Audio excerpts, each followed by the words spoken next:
Assalamualaikum warahmatullahi wabarakatuh. Nama saya Sri Wulan Febrianti dari Fakultas Sastra Indonesia, kelas V 1036. Di sini saya akan menjelaskan beberapa pertanyaan-pertanyaan mengenai fonologi. Nah, pertanyaan yang pertama yaitu pentingnya fonologi dalam ilmu bahasa, dan pertanyaan yang kedua yaitu manfaat belajar fonologi baik secara teoretis ataupun secara praktis. Nah, dan yang ketiga yaitu istilah-istilah paling sulit diingat dalam fonologi serta alasannya.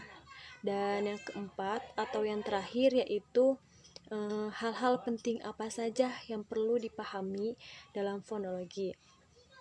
Oke, langsung saja ya ke pertanyaan yang pertama yaitu pentingnya fonologi dalam ilmu bahasa. Nah, fonologi atau ilmu bunyi merupakan satu bidang ilmu yang mempelajari bunyi-bunyi bahasa dari suatu bahasa pada umumnya. Para pengguna bahasa, terutama guru, sangat perlu mempelajari ilmu bahasa ini karena bahasa pertama-tama bersifat bunyi. Nah, bagi pengguna bahasa, pengetahuan tentang bunyi-bunyi bahasa ini sangat diperlukan sebagai pondasi utama dalam mempelajari tata bahasa. Jadi, mempelajari fonologi ini sangat penting karena fonologi itu mempelajari tentang bunyi-bunyi dan tata bahasa. Jadi fonologi itu sebagai pondasi utama gitu untuk mempelajari tata bahasa gitu. Jadi sangat penting. Nah, fonologi juga ilmu tentang pembendaharaan bunyi-bunyi atau fonem bahasa dan distribusinya. Fonologi diartikan sebagai kajian bahasa yang mempelajari tentang bunyi-bunyi bahasa yang diproduksi oleh alat ucap manusia. Nah, bidang kajian fonologi ini, bahasa sebagai satuan terkecil dari ujaran dengan gabungan bunyi yang membentuk suku kata.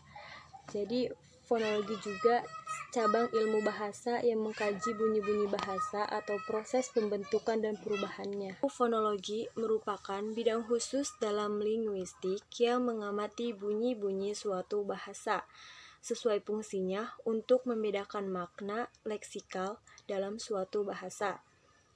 Baik itu bunyi bahasa yang bersifat membedakan suatu makna maupun bunyi bahasa yang tidak berfungsi membedakan makna. Dan pertanyaan yang kedua yaitu manfaat belajar fonologi baik secara teoritis ataupun secara praktis. Fonologi juga mencakup atas tadi fonetik dan fonemik. Dan tujuan fonetik teoritis adalah untuk menentukan kaidah-kaidah bunyi secara umum. Nah, sedangkan tujuan fonetik praktis adalah menentukan kaidah-kaidah umum bunyi bahasa untuk keperluan memecahkan masalah secara praktis. Misalnya latihan lafal untuk penderita tunawicara. Nah, dan yang ketiga itu istilah-istilah yang paling sulit diingat dalam fonologi serta alasannya. Sebenarnya istilah-istilah fonologi itu banyak. Salah satunya yaitu alofon, asimilasi, dorsopalatal, dorsouvular, dorsovalar. Di sini dorsopalatal adalah bunyi yang dihasilkan oleh pangkal lidah dan langit-langit keras. Sedangkan dorsouvular adalah bunyi yang dihasilkan oleh pangkal lidah dan anak tekak.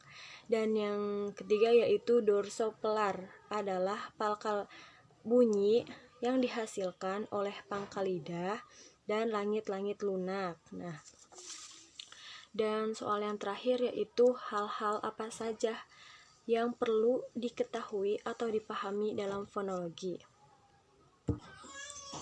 Di sini ada tiga unsur yang penting ketika organ ucap manusia memproduksi bunyi atau fonem.